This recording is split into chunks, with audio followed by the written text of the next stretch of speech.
You've done the work, you know what to do, but somehow follow through feels harder than it should. Welcome to the Self-Trust Solution, where we turn your knowing into doing by building the one thing that changes everything, self-trust.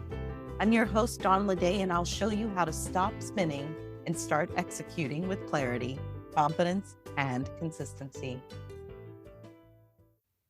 What can Hollywood teach us about focus? Former film exec Steven Puri helped bring blockbuster movies to life, but it was the pressure of tight deadlines and creative chaos that taught him how to master procrastination and make productivity joyful. Welcome back. Today, we are bringing you the hidden cause behind most procrastination and what to do about it. A Hollywood-inspired trick to instantly boost your focus, the mindset shift that transforms distraction into data, and why Steven created the Sukha Company and how it helps real people bring more productivity and joy to their lives. If you're a business leader, entrepreneur, or creator who wants to stay focused and productive, even when motivation is nowhere to be found, this is for you. Welcome, Steven. We're so glad to have you on the podcast today. Thank you so much. I hope we have some fun and interesting things to talk about.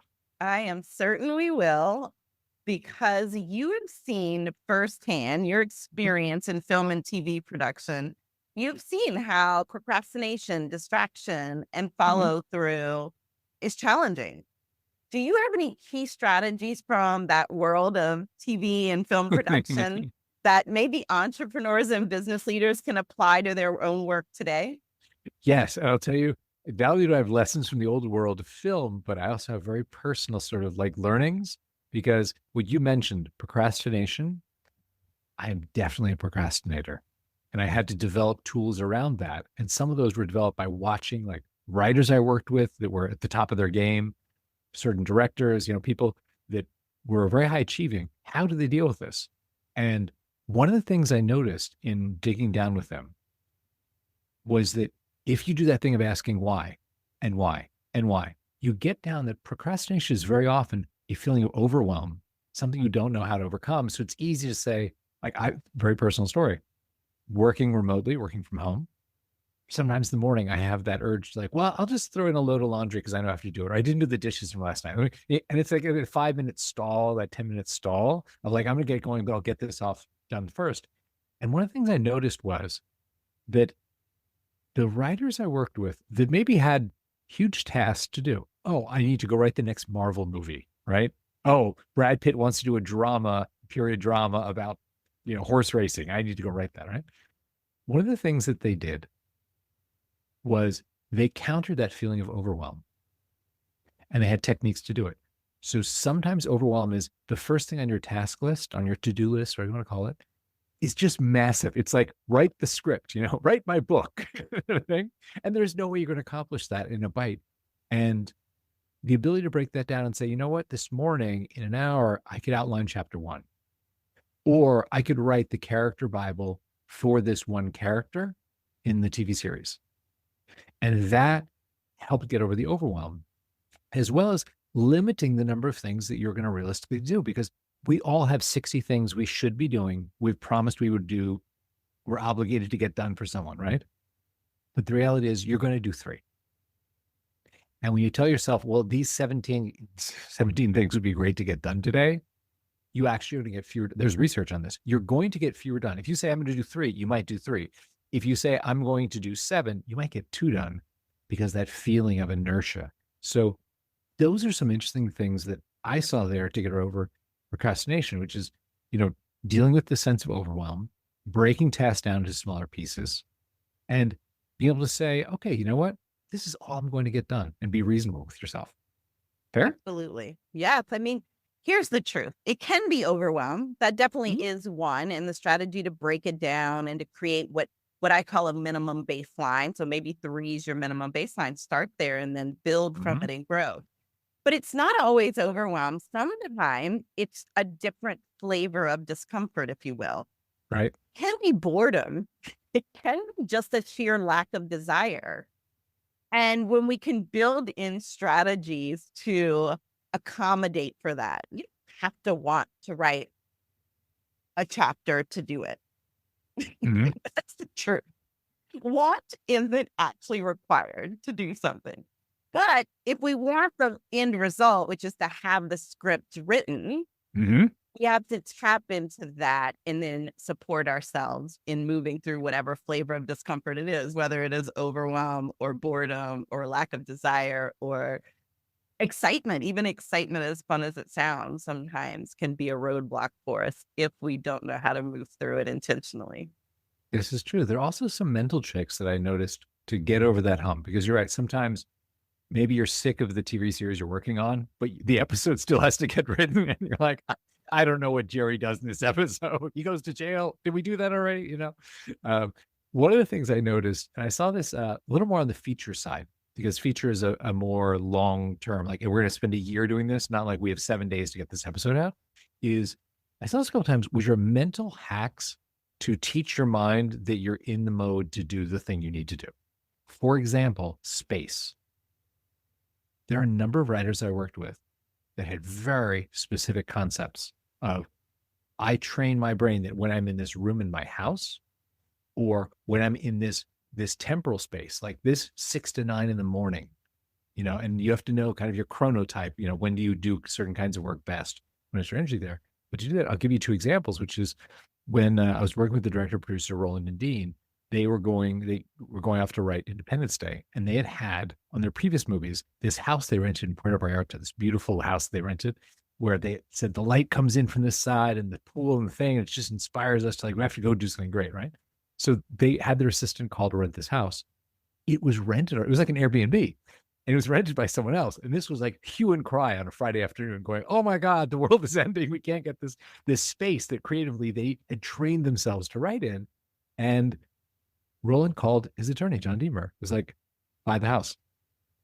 John bought the house that weekend. Monday, they were down in Puerto Vallarta. I don't know where the other Airbnb guests went, but that was their thing. And then, they wrote Independence Day, which obviously was a huge hit.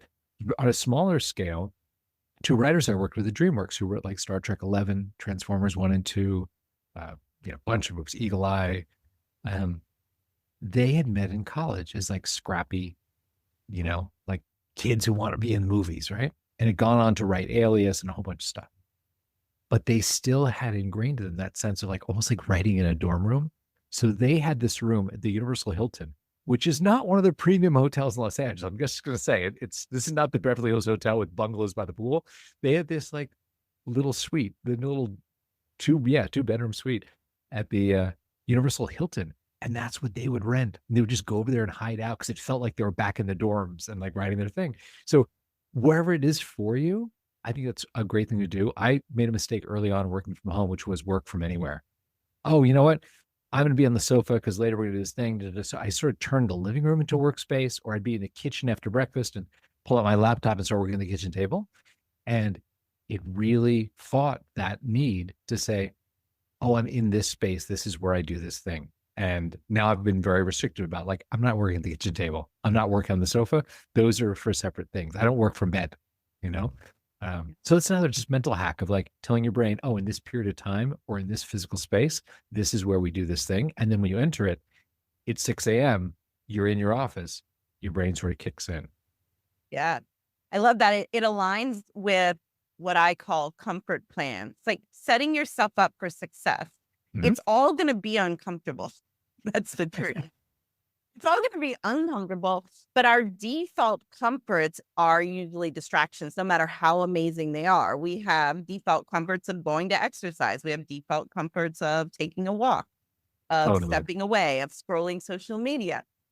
But if they're pulling you from the task at hand, they aren't serving you. And so we have to create intentional comforts. And if one of those is your workspace, your surroundings, and that supports you, I always tell people I go and get this chair behind me, which It's a allows great me to chair. sit cross-legged instead of like just legs down. And that's just comforting to me. It supports me in continuing forward, even when I have a lack of motivation or Yep. desire.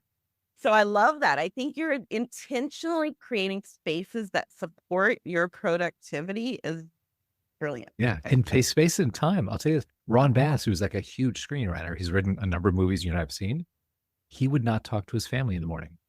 He had a rule that he would get up and he said, if I talk to you, even if it's like, oh, I'll have the cereal. Oh, you guys have a good time at school. He said, I can't hear my character voices anymore. He's like, once I've started talking in real life, I lose that. And he said, I just need 6 to 9 in the morning, completely alone. And that in that time, I can hear my characters.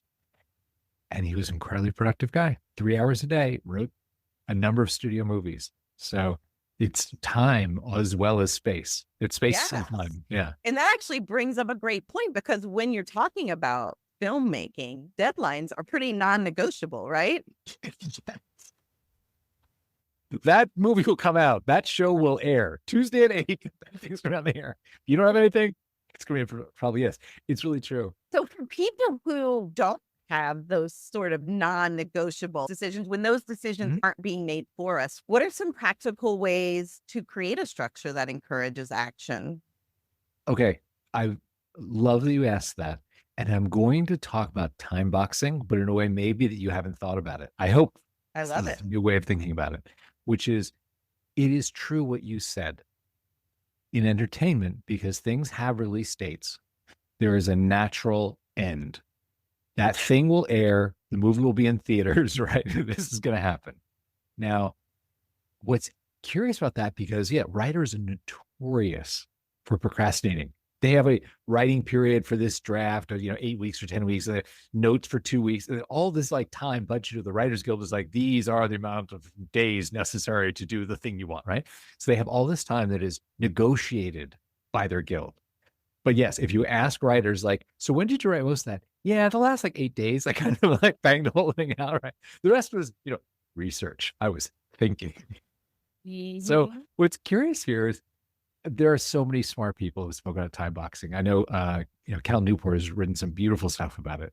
And the funny thing is when you have that deadline, even if you don't realize it, you end up time boxing because you're going to say, oh, I've decided I'm going to get this all done the day before it's due. Okay, well, your time box is 18 hours between now and, noon tomorrow or something, right?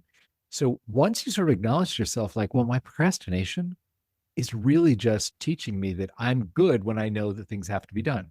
I I am passively creating a time box for myself. Then you can sort of say, what if I just lifted that time box to a window where I wasn't stressed out? What if I did those 18 hours the Thursday before, and then I had maybe the weekend to think about it on Monday, think of some great revision or think of something, because there's that breathing room to sort of see like, how did I do? What is it? Am I proud of this? Oh, I have one more thought for it. So that was something. I'll tell you this, in being a studio executive, and this is much more at DreamWorks and Fox, I would ask writers this thing. I was like, listen, Dawn, I know you're really great, under pressure. I know the deadline is technically Thursday for the guild deadline for each of this end. But you know what? Just because we've worked together before and, we love each other, da, da, da, what if on Friday before you just show me what you have? Because it'll be casual. We will consider it a formal deadline with, payment triggers. It'll just be like two friends talking about, hey, would you read my draft? And I love to do that. And I'll keep it quiet. We don't have to report at the studio, but maybe it allows us to collaborate a bit before the big Wednesday bell gong thing, right? And it gave this earlier time box.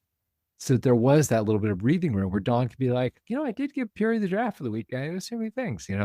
And if you can do that with yourself, negotiate those sort of, deals, it relieves a lot of pressure and it improves the quality of your work. And it's time boxing if you don't call it that. One decisions. We highlighted that both through the idea that like there are the non-negotiable deadlines, Mhm. but you are creating a decision in between that of when you're going to do it.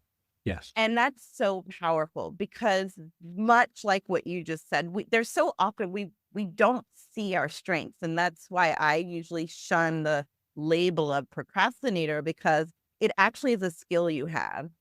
You focus on that fact that you waited to the last minute. I'm focusing on the fact that you can do that much work last minute. Oh, It's that's amazing. a nice way to reframe it.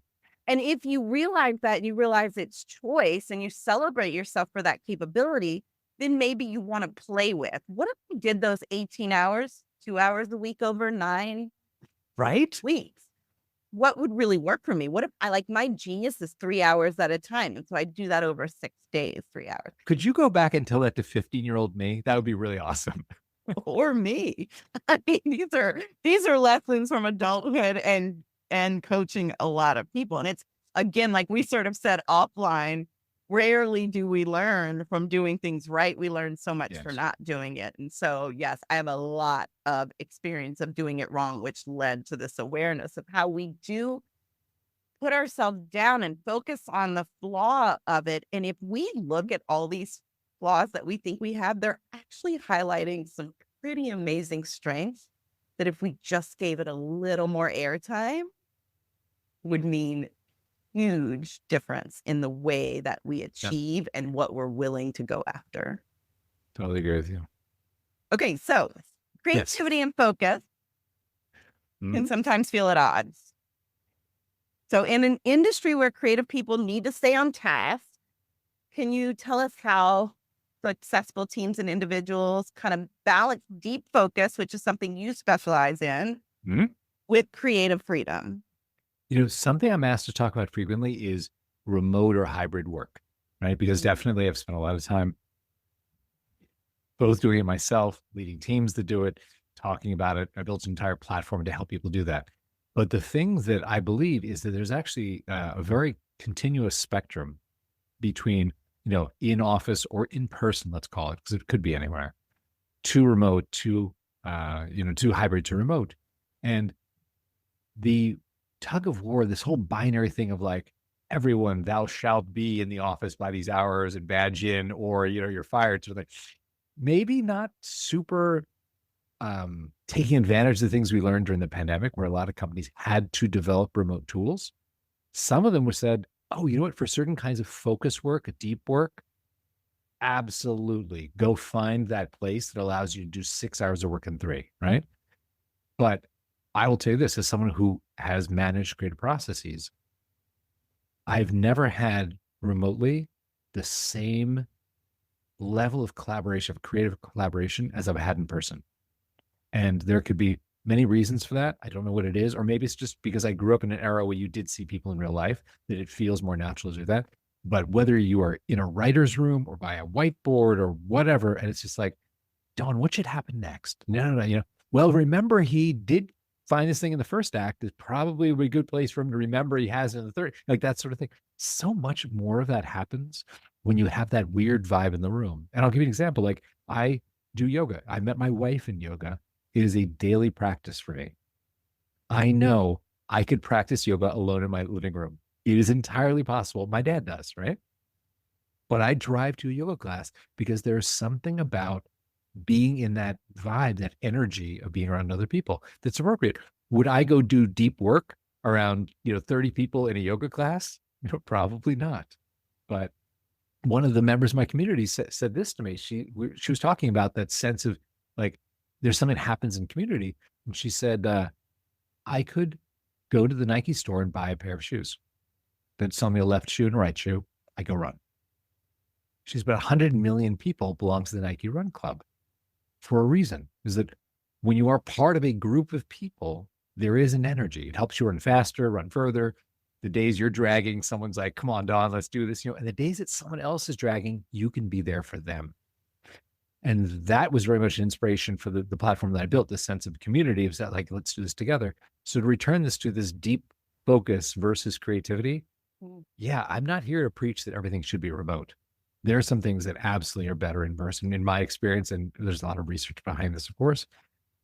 But when you want to deeply focus, there is a great to be able to go deeply inside. And like Mihai Csikszentmihalyi wrote in his book Flow, there is a flow state you achieve that is a unitary thing, you know, Mm. and that's great. I'll give you one film thing just to illustrate this, which is there's a famous coffee bean on Sunset Boulevard, just half a block west of Fairfax, right across from the Directors Guild. You walk in there, and it is a bunch of writers on their little MacBooks, writing, right? And you see everyone in there. In the corner is like the old guy who's got 4 studio movies this year, and he's writing some $1 million script. And on your other side, you've got 2 girls who just got off the bus from Iowa and they're writing their first TV pilot, you know? And there was an energy in that room, even though people didn't talk to each other. It was not a social hour. It was almost like study hall. But when you walked in there, you felt like you were in a club of people who were trying to write something great. I am not a writer, but I'll tell you this, I would go there on weekends to read all the scripts that I had to read as an executive because the energy of that room made me feel like I was part of something. And that's maybe the kind of balance that I'm looking for, is that just that understanding of like different things require different sort of environments. Yeah. To me, what comes up is, our tendency is to be all or nothing thinking. Mhm. Like, I'm either better solitary, I'm better in a group. And what this is highlighting is we have so much room for an and. We have so much room for and in this world. And particularly here, becoming more of an investigator. I like to experiment with things. What if you experimented with creative freedom in an open space where other people were? What if you created or Yeah. played with deep focus in a quiet room in your home or somewhere else? But if you played with it and were open to it looking differently at different points in time, maybe you find what really works for you. Yeah. If you're willing to do the work. We were talking about, you had that great episode with Andelin where you talked about, taking responsibility for yourself, whether it's in, collaboration around boundaries or whatever, but just that sense of, you know what, I'm not going to blame this on other people. Oh, this thing was so distracting, I lost it. No, you chose to do that. You didn't, maybe set a boundary around yourself to say, I'm not going to let that in. But once you have that clear responsibility that you're responsible for yourself, man, a lot opens up to you. Yeah. I can do this. And it doesn't have to be a blame game. It's just an experiment. Like, oh, I Yeah. tried that out and it didn't really work for me. That's the Yep. problem. It doesn't Right. mean I'm not focused. It doesn't mean I don't know how to work in a crowd. It doesn't have to mean any of those things. It's just not what I needed in that moment. So I'm going to Yeah. try now. I'm going to try this other way of doing it and see how Yes. that works. And I'll say this, you and I were chatting before, and a lot of people ask me, like, who are the most talented people you work with? What were the most talented, writers? Oh, no, no, no, no. And I'll tell you this, having been in film and now, working in tech, so I've seen a lot of people grow up in this from their 20s to their 40s, is the common trait of the really successful ones, because now we're all at a point in our careers where we're doing stuff, was not talent. It's tenacity. Yeah, I agree. It's willing to get it wrong so that you can learn what the right way is Yeah. for you. And you just keep going forward. Yeah. I was at South by, I live in Austin, and South by was, recently. And there were a couple of, writer directors who were in town, filmmakers, who reached out, were like, hey, Steven, I haven't seen you in years, but I got a film in, the festival. You need to come and bring your wife, right? Super fun to see old friends. But I'll tell you, those ones who had the premieres in the festival, I wouldn't have said were the most talented 10 years ago, but they were the ones that could get no and say, okay, how do I make it a little bit better, and go to the next person? And they could take 50 no's to their face and not just be like, I suck, but be like, okay, opportunity to make it a little better. Yeah. What was that no about? Let me explore it so that I can learn how to adjust that for my next endeavor. Or Completely. even just That's exactly with this it. one, I could even I think of sales all the time because that was my background with sales and marketing. It's like I could take the same pitch, the same product or whatever I'm selling and learn from that no to know just how to sell it better to the Yeah. next person or even to that same person at a different opportunity. Exactly. Everything is a lesson. It's data. You'll hear me talk about data a lot. It's data to inform the next best decision. I will tell you something that I did. You'll probably enjoy this. So, yes, I had one successful tech exit, which was great. Took a couple years off, traveled the world. I was like, oh, this is easy. It was not easy. The next two failed, right? I had two companies. I had raised 3 million, approximately 3 million for each of them. Both of them failed, which I was just ashamed and embarrassed. I moved to New York for a while. I was like, I don't even want to be here. I don't want to bump into friends. They're like, hey, how's it going? I'm like, terrible. My fun company just folded, right? I was like deeply depressed. But I did one thing that really served me, which is at the end of both, when I had the moment of, it does make sense to raise more money. It does make sense to push this further. I should talk to, my team and tell them, I think this is not proven out to work. There's this chair that I have, and again, it's a space thing. This chair has this beautiful light that comes in over the window. And I took a pad of paper and a pencil, like old school. Like I didn't want to type it on my laptop. It felt so ephemeral. I took a pad of paper and a pencil, and both times I wrote, what did I learn now? Not in a month, what will I remember? 6 months, what will, right now, when it hurts, Mm-hmm. what do I think I did wrong? And I may be right or wrong or where I went wrong, but let me capture all of this. And when I was creating the Sukha Company, the happiness company thing I'm doing now, those pages were very instructive for me about like, where was I wrong about assumptions that I had? And how do I actually serve people better? Because if not, I would probably just make the same mistakes over and over again, Yeah. you know? Oh, it's so true. I always teach that it only takes three things to achieve anything: make decisions, follow through, have your own back. That's it. And in that have your own Not back bad. piece Yeah. is evaluating for data, not drama, not Yep. fuel to beat yourself up, just to actually get data, to celebrate the lessons, the wins, all of it, Yeah. and to take responsibility for it in a way that's empowering. Like, yeah, I made that terrible decision, and look what I'm going to get out of it. I love how in your podcast you are very concise and actionable in your thinking, what you draw out of the conversation. Is part of what appealed to me about being here with you today. Thank you. I like to think of things as simply as possible because the truth is there's a lot of noise and Mhm. excess in our Yeah. world, and we can overcomplicate everything. And so whenever there's an opportunity for simplicity, not an over reduction by any means, and never to be dismissive, but just to support ourselves in finding the simplest way to move forward, and that honors who we are and what we want. Yeah. Super cool. I'm very happy I could be here today. Hope some of this was helpful for people, or at least Absolutely. amusing. I do want you to tell us a little bit. You mentioned your platform. Mhm. Tell us a little bit about that.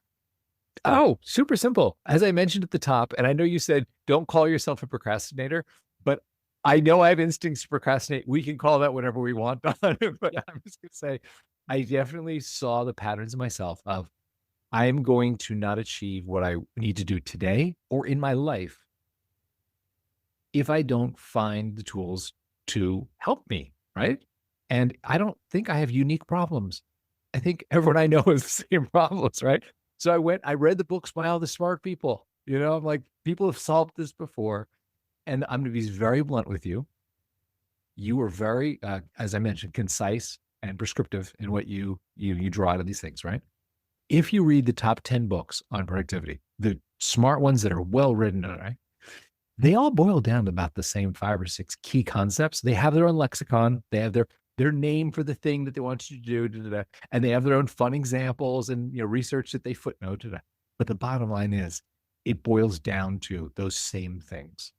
And I thought to myself, what I would love, how I'd like to solve my own problem is, could I bundle some of these things together so they're just there as a tool for me, so I can actually do something great with my life, as opposed to do something okay, you know?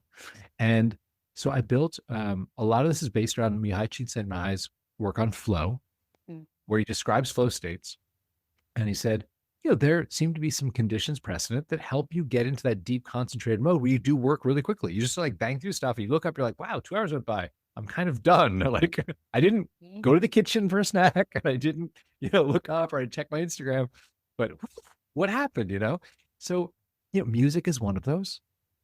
There's a lot of research, like 60 to 90 beats per minute, certain key signatures, non-vocal, like rhythmic music. For most people, it helps a lot. We all have the outlier that's like, I have to listen to show tunes or I have to listen to, heavy metal or whatever. We have the outliers. But for most people, that really helps. Having a smart assistant, something that I built was when you start work, having an assistant in the app that says, hey, you know what? Let's identify the 3 things that are really important to you today. Let's just have those in view. So you're not going to see 17 things. It's going to say, let me pull those things out for you. Let's make sure that they're actually doable. So again, you don't say write the script, right? So your assistant's like, how about we just outline the first act? Can you do that in 30 minutes? And when you look at it and you go, wow, I could do this in a reasonable period of time.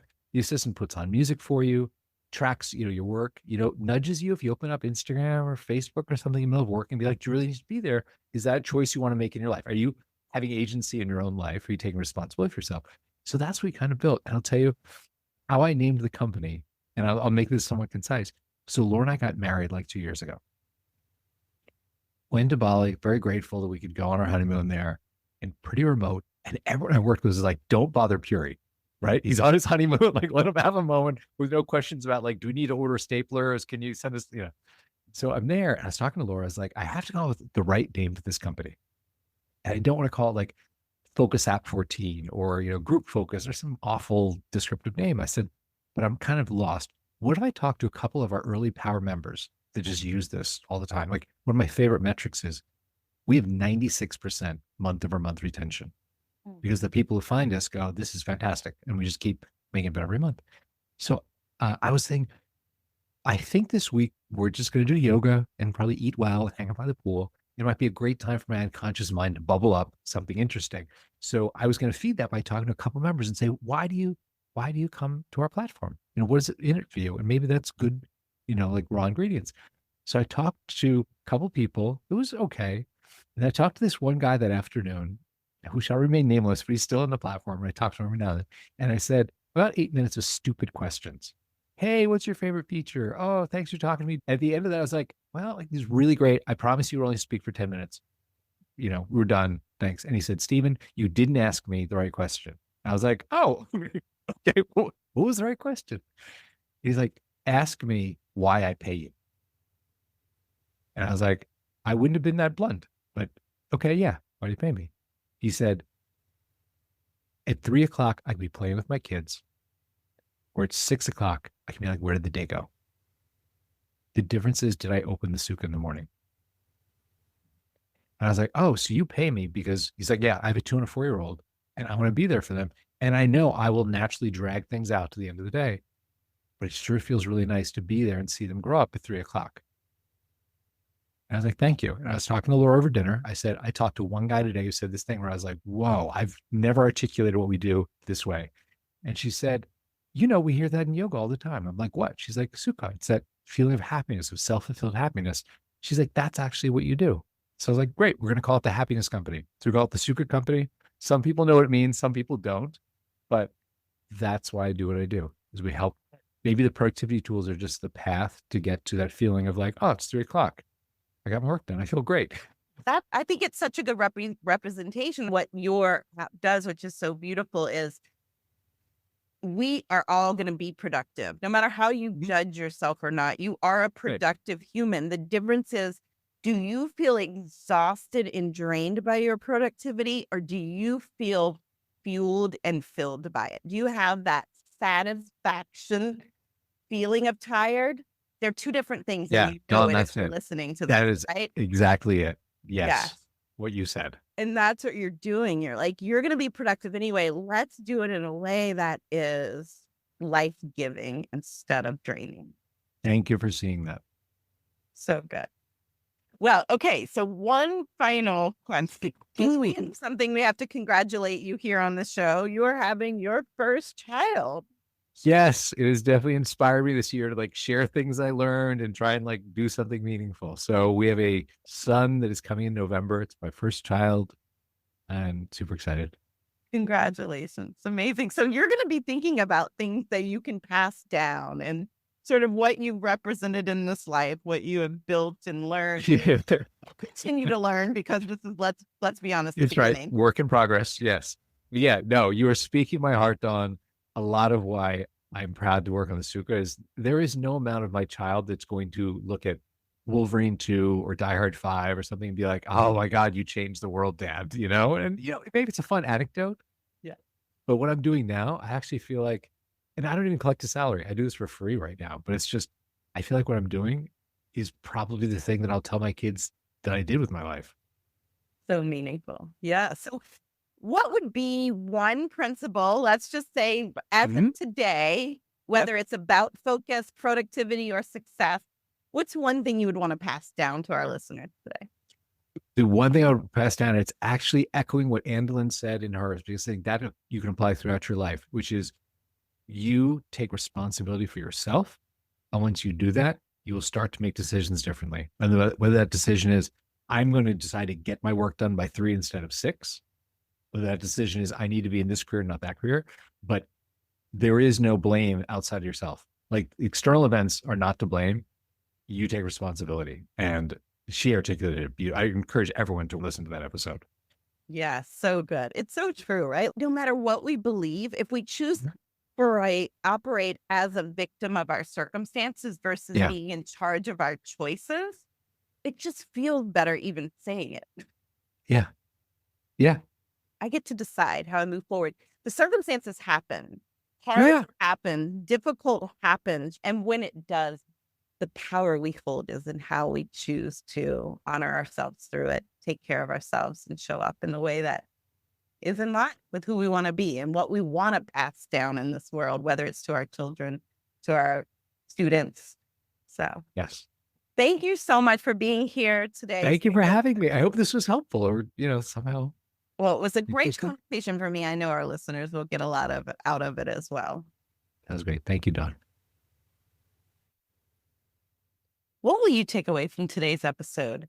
I am walking away with many takeaways, but here's my invitation for you for top highlights. Procrastination is information. Use it to identify overwhelm, unclear tasks, or emotional resistance. You don't need motivation, you need a strategy. Break down big goals into realistic next steps. Give yourself doable activities that move you towards your bigger goal.